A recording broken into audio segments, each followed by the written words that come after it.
माना बड़ी मासी जी की मजबूरी थी, पर हर बार का क्या? हर बार कौन सी मजबूरी होती है आपकी? जरा अपने दिल पर हाथ रखकर सोचिए कंवर सा, कब आपने हमारी गुड़िया को पत्नी का मान सम्मान दिया, पत्नी का प्यार दिया? अरे जब तक ब्याह के लिए हाँ नहीं की, गिड़गिड़ाते रहे उसके सामने, आगे पीछे घूमते रहे, और जैसे ब्याह करके मजबूर हुई, हांडी टांग दिया उसे। अरे हमने भी मना किया था, लेकिन हमारे खिलाफ जाकर उसने ब्याह किया आपके संग। बदले में क्या मिला? फटकार, डांट, गालियां, झगड़ा। क्यों? सिर्फ आनंद के कारण, ताकि उस आनंद के साथ आपका रिश्ता पूरी तरह ना टूटे। कंवर सा, सच बोलूं तो आपने अपनी आंखों पर पट्टी बांध के रखी हुई है, उसके खेल ना देखे आपने, लेकिन मैंने और गुड़िया ने सारे छल देखे हैं आनंदी के। नहीं माँ, आनंदी ऐसी नहीं है। अच्छा, तुम्हारे एक सवाल का जवाब दो कंवर सा। पति की छोड़ी हुई लगाई सासरे में, अरे सासरे में क्या, उस गांव में अपनी बेइज्जती कराने के वास्ते किस स्वार्थ से टिकी हुई है? माँ बापू नहीं है उसके? क्यों नहीं चली जाती अपने माँ बापू के पास? बोलिए, है कोई जवाब? नहीं ना? मैं बोलती हूँ। अरे वो छोरी भले से जानती है कि वो वहां से चली जाएगी तो सब कुछ खत्म। सासरे में टिकी रहेगी तो चोट पहुंचाती रहेगी उनको, हमेशा आगे पीछे घूमेगी ना तो एहसास दिलाती रहेगी कि कितना बुरा हुआ है छोरी के संग, उनके बेटे के कारण। आज आनंद के पास कुछ नहीं है, फिर भी आपके परिवार में बहू की जगह कुंडली मारकर बैठी हुई है। और हमारी छोरी का क्या? हमारी छोरी का क्या? इसी तरह से आग में जलाते रहोगे जिंदगी भर? माना आप जैसे बोल रहे वैसी नहीं आनंदी, अनोखी माँ है उसकी कंवर सा, आप नहीं देख पाओगे। मोतियार होना आप, लेकिन एक लुगाई को एक लुगाई के अंदर झांकना मुश्किल ना होवे है। मैंने झांका है उसके अंदर, मैंने जाना है उसे। वो आज भी इसी उम्मीद पर टिकी हुई है कि आप एक दिन वापस आओगे और बोलोगे, मैं रिश्ता तोड़ के आया हूँ गौरी के संग आनंदी, अब से मैं तेरा। बस इसीलिए सब सह रही है, वो झुक रही है सबके सामने। अरे बड़े मासी जी तो एक पहाड़ा थी, सच तो ये है कि आपको छीनना चाहती है वो, भोली बनकर जीतना चाहती है आपको। सोच के गुस्सा आ रहा है ना आपको? हाँ, लेकिन सच कहूं कंवर सा, हमारी गुड़िया ने अपनी औलाद को नहीं मारा है, उसको मारा है आपने और आपकी उस आनंदी ने।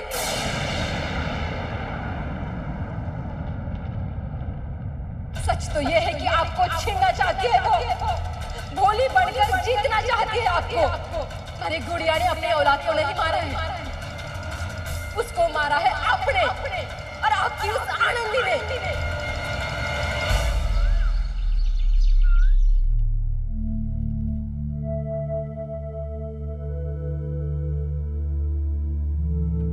जगिया बहुत परेशान होंगे, एक साथ इतना कुछ। पहले परीक्षा में बैठना छूट गया, और फिर ये बच्चा, गौरी का क्या हाल होगा? कान्हा जी, उन्हें इस दर्द को सहने की शक्ति देना।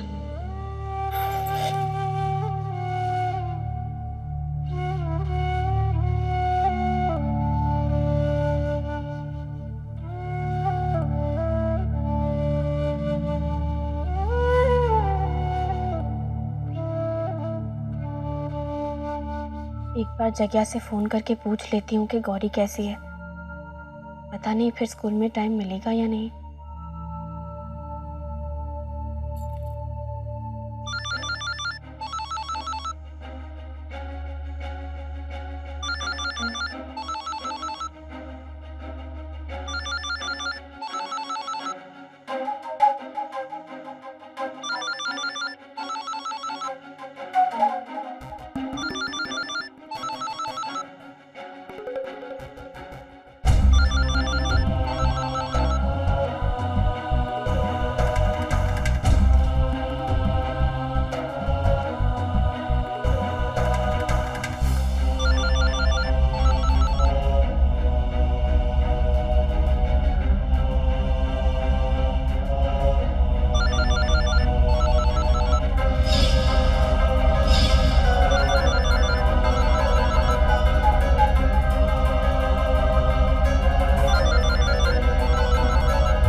क्या हुआ आनंदी? मेरी सिसकियां सुनने के लिए फोन किया है? मेरा रोना सुनने के लिए? या ये जानने के लिए फोन किया है कि और कौन कौन सी खुशियां बाकी रह गई है हमारे पास जिन्हें तुम छीन सकती हो? मुझे तो कभी खुश रहने नहीं दोगी तुम। कम से कम दुख में तो हम दोनों को एक साथ अकेले शांति से रहने दो। मैंने और जगत ने अपना बच्चा खोया है आनंदी, अपना बच्चा खोया है मैंने। For God's sake, प्लीज तरस खाओ मुझ पर। गौरी, मेरा विश्वास करो, मुझे इस बात का बहुत दुख है। दुख तो होगा ही तुम्हें आनंदी कि ऐसी कौन सी कमी रह गई थी तुम्हारी प्रार्थनाओं में जो भगवान ने सिर्फ आधी ही पूरी की। क्यों सिर्फ मेरे बच्चे को उन्होंने अपने पास बुलाया? क्यों नहीं इस बच्चे के साथ साथ मुझे भी मौत दे दी? नहीं गौरी, ऐसा मत कहो। मैं ऐसा क्यों सोचूंगी? ऐसा तो मैं कभी सपने में भी नहीं सोच सकती। तो क्या बोलूं मैं आनंदी, क्या बोलूं मैं? मेरे अंदर तुम्हारी तरह छल नहीं भरा है, धोखा नहीं है, नाटक नहीं कर सकती मैं कि बहुत खुशी हुई मुझे जो तुमने मेरा हालचाल पूछने के लिए फोन किया। आज के बाद हम दोनों सगी बहनों की तरह रहेंगे। अरे जाओ। दुख हुआ है? तुम्हें दुख हुआ है? अरे तुम्हारा बस चले तो तुम तो बधाई दो मुझे इस बात की। हंसती, तुम तो हंसती मुझ पर, खुशियां मना रही होगी तुम तो मुझे इस तकलीफ में देखकर, ये जानकर कि मेरे और जगत की जिंदगी में इतना बड़ा हादसा हो गया है। पर आनंदी, तुम इस धोखे में मत रहना कि जगत मुझसे दूर हुआ है। मैंने अपना बच्चा खोया है, जगत को नहीं खोया मैंने।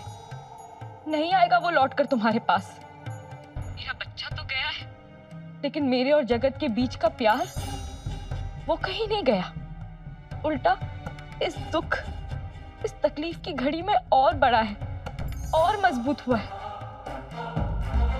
ठीक में इतना कैसे गिर सकता है? इस वक्त भी कैसे कोई अपनी खुशियां ढूंढने के लिए दूसरों को चोट पहुंचाने के लिए फोन कर सकता है? बस आनंदी, बस प्लीज प्लीज, मैं रिक्वेस्ट करती हूँ तुमसे। बहुत खेल खेल लिया तुमने हमारे साथ। उस दिन भी तुमने फोन पर मेरा इस तरह से दिमाग खराब कर दिया कि मुझसे मेरी गाड़ी का एक्सीडेंट हो गया और मैंने अपना बच्चा खो दिया। मैं नहीं जानती मैं और क्या करूंगी अगर तुम इसी तरह से मुझे तकलीफ देती रही। आनंदी, मैं तुम्हारे आगे हाथ जोड़ती हूँ, प्लीज जगत को फोन करना बंद कर दो। हमें हमारे हाल पे छोड़ दो ना आनंदी, प्लीज। आनंदी, क्यों किया तुमने ऐसा? क्यों किया तुमने ऐसा? क्यों हमें ये सजा दे रही हो? क्यों हमसे हमारी खुशियां छीनी तुमने? क्यों हमसे हमारा बच्चा छीना तुमने आनंदी?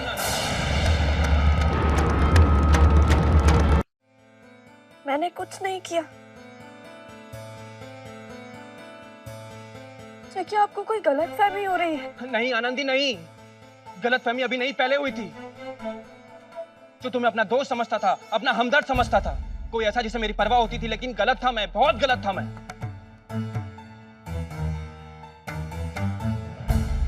आज गौरी की इस हालत की जिम्मेदार तुम हो आनंदी। मुझसे मेरा बच्चा छीनने वाली तुम हो, तुम। क्यों? तुमने गौरी को फोन क्यों किया था उस दिन? क्यों किया था फोन? नहीं, वो फोन मैंने नहीं। क्या कहा था उससे? तुमने गौरी से ऐसा क्या कहा था जिसने गौरी को इतना परेशान कर दिया? बोलो।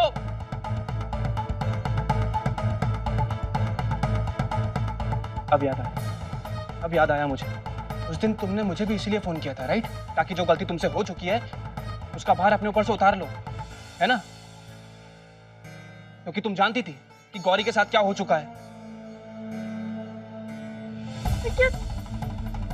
नहीं, मुझे अपनी बात पूरी तो करने दो, समझने की कोशिश तो करो कि मैं क्या कह रही हूँ। बहुत समझ चुका हूँ मैं आनंदी, बहुत समझ चुका हूँ, और कुछ समझाने की कोशिश मत करो मुझे।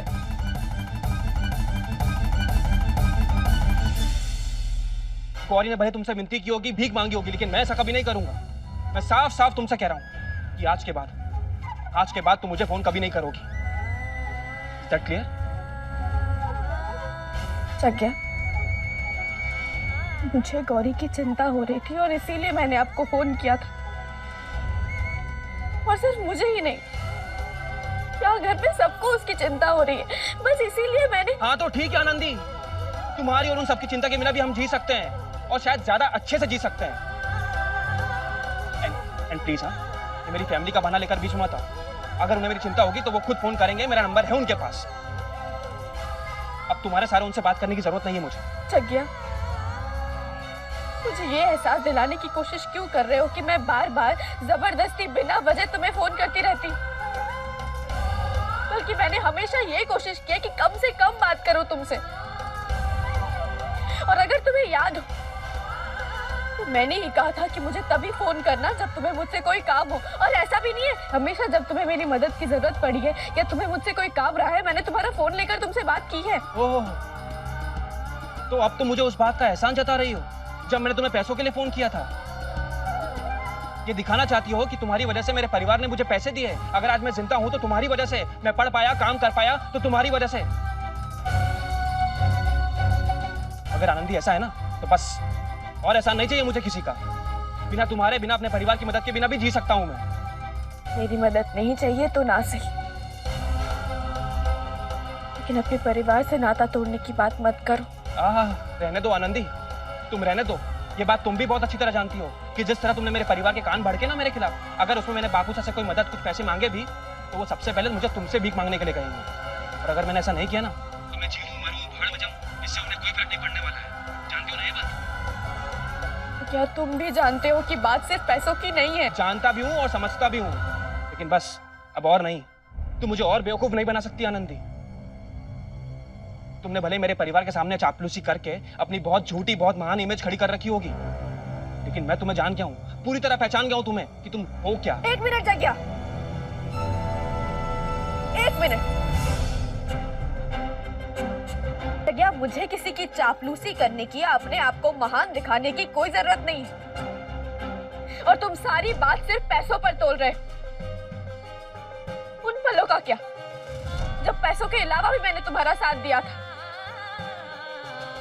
टूट रहे थे तुम, बिखर रहे थे, सहारा दिया था ना मैंने तुम्हें।